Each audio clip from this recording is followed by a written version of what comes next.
kita harus mengusung seseorang. Nah, siapa dia ini masih rahasia.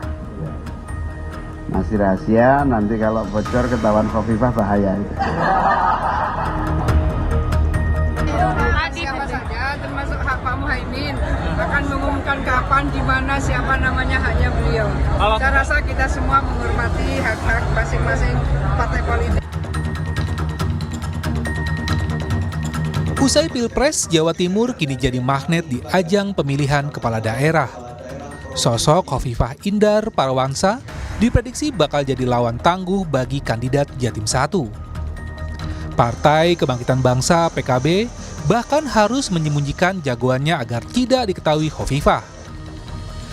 Keputusan ini diambil usai perbincangan panjang dengan PLT Ketua Umum P3 Mardiono. Jatim tadi memang menyita waktu agak banyak dalam pembicaraan. Agak banyak dan hampir sepakat pokoknya kita harus mengusung seseorang. Nah, siapa dia ini masih rahasia. Masih rahasia, nanti kalau bocor ketahuan Khofifah bahaya itu. Jangan dipancing soal nama, pokoknya rahasia yang akan diumumkan pada waktu yang tepat. Gubernur Jawa Timur periode 2019-2024, Khofifah Indar Parawansa langsung menjawab sindiran Muhaimin. Khofifah mengaku menghormati siapapun calon yang diusung PKB dalam Pilkada Jawa Timur. Siapa saja termasuk hak Pak Muhaimin akan mengumumkan kapan, di mana, siapa namanya, hanya beliau. Saya rasa kita semua menghormati hak-hak masing-masing partai politik untuk mengumumkan siapa, kapan, dan di mana. Bu, menanggapi statementnya Pak Said tadi, Bu? Kan nanti juga akan mendaftar. Kendaraan politik Khofifah di Pilgub Jawa Timur diprediksi masih bertambah. PDI Perjuangan Jawa Timur mengaku sedang mendekati Khofifah. Bahkan PDIP tengah menjaring kadernya untuk mendampingi Khofifah. Dan PDI Perjuangan sedang membangun komunikasi intensif dan komunikasi yang lebih intens dengan Bu Khofifah untuk kemudian ke depan di Pilkada Jawa Timur, Pilgub Jawa Timur nanti untuk bisa bekerja sama atau mungkin juga bisa membangun koalisi yang baik untuk kemudian bersama-sama dengan partai lain untuk mendukung atau mengusung Ibu Khofifah. Nah, kita sedang membangun komunikasi juga dengan partai-partai tersebut dan partai-partai yang lain juga, karena kami menyadari PDI Perjuangan di Pilkada kali ini, Pilkada Gubernur Jawa Timur kali ini, kami tidak bisa maju sendiri. Khofifah Indar Parawansa telah menyatakan maju kembali dalam pemilihan kepala daerah atau Pilkada Jawa Timur 2024. Khofifah sudah mengantongi surat rekomendasi dari 4 partai politik Koalisi Indonesia Maju, yaitu Golkar, Gerindra, PAN, dan Demokrat. Sementara PKB dan P3 sepakat untuk berkoalisi di Pilkada Jawa Timur. PKB mengkoleksi 27 kursi di DPRD Jatim periode 2024-2029, sekaligus partai pemilik kursi terbanyak. Kemudian P3 memiliki 4 kursi hasil pemilu di periode yang sama. Tim Liputan, Kompas TV. Perang terbuka di Pilkada Jawa Timur dimulai, Partai Kebangkitan Bangsa pun terang-terangan menyiapkan jagoannya untuk bisa melawan Khofifah Indar Parawansa yang telah didukung oleh 4 partai politik. Siapa jagoan dari PKB dan seberapa besar peluang Khofifah bisa kembali memimpin Jawa Timur? Lalu siapa saja lawan Khofifah di Pilkada Jawa Timur? Kita akan bahas bersama dengan analis komunikasi politik dari Universitas Airlangga Surabaya, ada Pak Suko Widodo. Halo Pak Suko. Selamat sore, terima kasih atas waktunya di Rumah Pemilu. Anda bisa baca soal peluang Khofifah untuk kembali maju memimpin Jawa Timur. Seberapa besar peluang Khofifah sebenarnya, Pak Suko? Ya, jika merujuk rekomendasi yang dijanjikan atau disebutkan ketika persetujuan dari Gerindra, dari Golkar, dari Demokrat, dan PAN itu total sudah kalau dihitung dengan kekuatan di suara dan dewan itu sekitar 44,1% ya. Artinya yang masuk dalam di dalam paslon 2 ya, dalam kubunya itu, dan ketika itu kan Bu Khofifah berada di tempat itu aja udah 44,1%, artinya cukup besar juga kekuatan itu gitu. Nah, yang lebih perlu dicatat bahwa sejauh ini memang yang di dalam berbagai survei memang Ibu Khofifah menempati urutan teratas ya dibanding yang lain ya. Belum tampak misalnya angka-angka yang lain bisa mengejar posisi Khofifah presentasinya. Sejauh ini masih sangat potensial ya. Kalau untuk dukungan Khofifah pada saat Pilpres kemarin untuk Prabowo Gibran di Pilpres 2024, sebenarnya Anda bisa baca nggak ini mampu mengangkat elektabilitas dan juga popularitas seorang Khofifah Indar Parawansa di Jawa Timur, Pak Suko?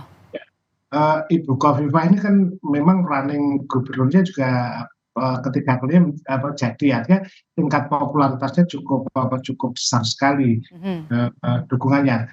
Meskipun sesungguhnya Bu Khofifah juga tidak bergabung dalam sebuah partai. Nah, saya melihat bahwa kekuatan utamanya memang pada beliau sebagai ketua Muslimat Indonesia itu memang pendukungnya besar dan tingkat loyalitasnya tinggi ya. Di berbagai survei itu melihat itu, karena itu memang dukungan partai kadang-kadang berbeda dengan dukungan pada ketokohan ya, karena karakter di Jawa Timur itu seperti kalau sekarang fanbase itu ya, jadi berdasarkan pada orang ya, relasi antara kandidat dengan masyarakat. Disitulah kekuatan yang saya kira cukup besar, terutama yang didukung dari Muslimat dan kalangan NU Nahdliyin. Oke. PKB, Ketua Umum PKB Caimin ini juga sudah menyebut kalau akan mengusung calonnya sendiri di Pilkada Jawa Timur. Ini kita bahas soal rival ya, rivalitas nanti siapa yang kemudian tokoh yang paling bisa jadi rivalnya Khofifah Indar Parawansa di Jawa Timur. Tapi Anda bisa lihat nggak Pak Suko, apakah suara kaum Nahdliyin ini bakal terpecah di Pilkada Jawa Timur kali ini? Saya kira terpecah ya, pengalaman misalnya di Pilpres kemarin juga demikian ya. Jadi memang apalagi NU memang memberikan ruang yang bebas demokrasi pada Nahdliyin untuk pilihan-pilihan politik itu. Nah, ada sejumlah nama, saya kira kalau PKB memang maju kandidat itu beberapa yang tokoh memang sempat menjadi diskusi meskipun belum ada pernyataan ya. Kalau boleh menyebut misalnya orang-orang PKB, misalnya nama Bu Ida Fauzi, Pak Halim, ini kan jago-jago PKB yang di masa Pak Jokowi kemarin kan menjadi menteri ya. Bu Ida Fauzi Menteri Tenaga Kerja, kemudian Menteri Desa Tertinggal. Itu saya kira orang-orang yang juga punya cukup nama di Jawa Timur. Oke, nama-nama itu ya. Oke, kalau hingga kini PKB masih merahasiakan, sepertinya termasuk juga nama-nama yang tadi sempat Pak Suko katakan. Tapi kata Caimin kan masih rahasia nih jagoannya di Pilgub Jatim. Apakah sebenarnya sosok rahasia itu adalah Muhaimin sendiri, Ketua Umum PKB yang kemudian akan maju sendiri melawan Khofifah menurut Anda? Kalau bisa aja bisa tidak. Iyanya memang kalau maju misalnya Caimin sendiri pasti dukungan PKB yang cukup besar itu akan punya loyal besar. Tapi pertanyaan simpelnya kan secara psikologis, apakah Caimin yang sudah bertarung Pilpres turun menjadi pertarungan di Pilgub, itu kan juga satu. Kemudian dengan partai apa? Karena kan terakhir kita lihat bagaimana PDIP juga berusaha untuk mendekati Khofifah. Itu artinya kalau misalnya dukungan paslon 2 yang ada di Jawa Timur dengan perolehan yang 41% ya dukungan partai itu, dan kemudian ditambah PDI itu sudah bisa sampai pada posisi 61 lebih lah, artinya dukungannya cukup dominan. Nah, yang perlu dicatat bahwa ketika Pilpres kemarin meskipun waktunya 41%, tapi perolehan Pilpresnya dukungannya sampai 67%, artinya posisi Khofifah itu cukup kuat memberikan berpengaruh pada masyarakat Jawa Timur. Tetapi tentu pergolakan demi pergolakan cukup kuat, dan tentu Pilpres berbeda dengan Pilgub juga, meskipun kita tahu bahwa sejauh ini sekali lagi belum ada nama yang relatif bisa. Oke. Pak Suko, kalau misalnya memang benar nantinya, atau kalau misalnya seandainya nih ya, Caimin nanti maju memang benar di Pilgub Jatim, apakah Caimin atau Mohaimin Iskandar ini mampu menyaingi Khofifah di Pilgub Jawa Timur secara elektabilitas, popularitas begitu? Kalau popularitas mungkin iya, tetapi elektabilitas akan beda, karena kan kita tahu bahwa di dalam Timur yang kebanyakan kaum Nahdliyin ini juga sudah terbagi di dalam berbagai partai dengan posisi kiai dan sebagainya. Kalaupun toh itu misalnya bertarung betulan, memang akan terjadi rebutan dalam kiai. Nah, tinggal nanti wilayahnya, karena tipologi wilayah Jawa Timur itu kan di samping kelompok kelompok misalnya kan ada Madura, kelompok Arek, kelompok Padalungan, kelompok Mataraman misalnya. Maka yang banyak diperebutkan mungkin di daerah Mataraman yang jumlahnya di Jawa Timur bagian barat, yang tipologinya agak ke Jawa Tengah. Ini kan akan menjadi arena pertempuran yang luar biasa kalau memang itu terjadi betul. Oke. Pak Suko, apakah koalisi nanti antara PKB dan juga P3 di Pilkada Jawa Timur menurut Anda bisa menggembosi basis suara Khofifah di kalangan Nahdliyin? Kalau melihat relasi, sebetulnya P3 lebih akrab dengan Bu Khofifah di Jawa Timur itu. Jadi secara kultural, secara organisasi, secara kinerja, sepanjang yang sangat saya ketahui, P3 lebih condong ke Khofifah kalau hubungan kerja dan politik selama ini. Gitu. Rasanya memang kalau PKB harus maju, tentu potensinya kalau dia bergandingan justru dengan PDIP, itu masih sangat mungkin.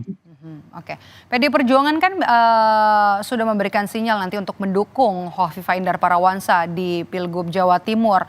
Apakah kemudian menurut Anda siapa sosok yang tepat untuk mendampingi Khofifah Indar Parawansa? Apakah Tri Risma hari ini cocok? Ya, awalnya kita mendengar Bu Risma akan maju, tetapi tampaknya info terakhir tidak. Tapi karena itu kalau melihat jumlah angka, memang sangat mungkin kalau bergabung, tentu PDI kan urutan nomor 2 setelah PKB di atas Golkar dan Gerindra yang mendukung Bu Khofifah.